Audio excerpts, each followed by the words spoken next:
Hello, brothers and sisters. Welcome to another Coffee with God. It's always a joy to have you here with us. Setting aside this precious time to feed your spirit and hear what the Father's heart wants to speak to us today is more than just a devotional. It's a moment to realign your heart with God as will and be refreshed in His presence.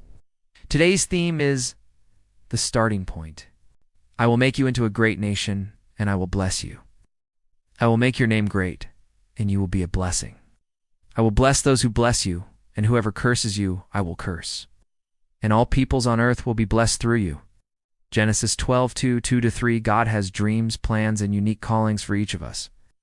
You were not created by accident. Every detail of your life carries divine purpose. But for that purpose to unfold, there needs to be a starting point. And that starting point could be today. Just like with Abraham, God also calls us to take the first step toward what He has prepared.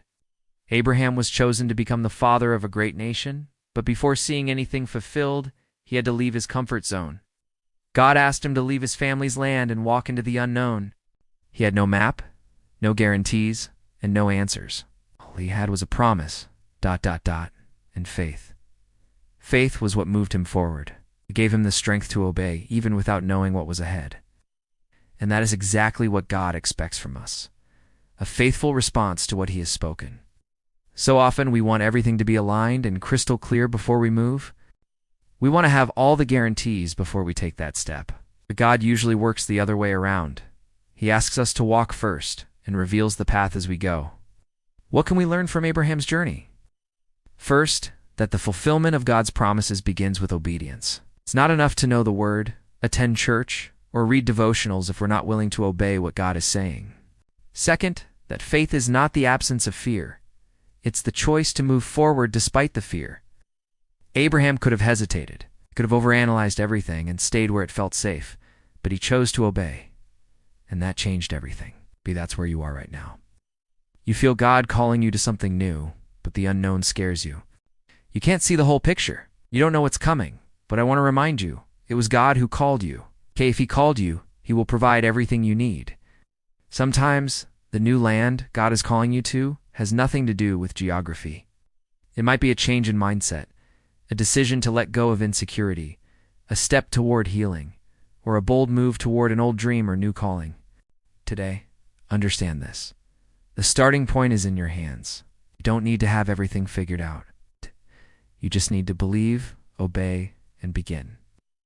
Even if your surroundings seem discouraging, the promise of God is more than enough to sustain your journey. God doesn't call the qualified. He qualifies those who are willing to obey.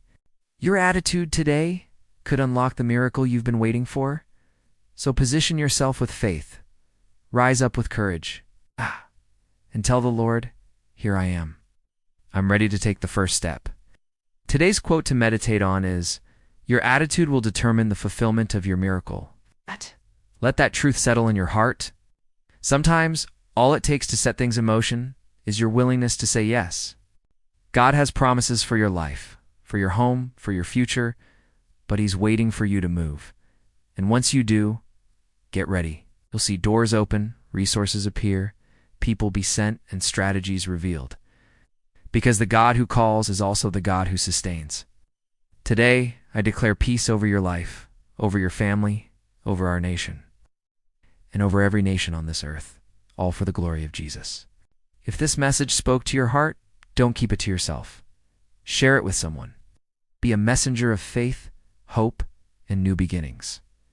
That's it for today. I wish you an incredible day in God's presence. Receive my hug, all my love, and the assurance that you are never alone. Keep walking together, strong in faith, here on Coffee with God. See you tomorrow. May God bless you.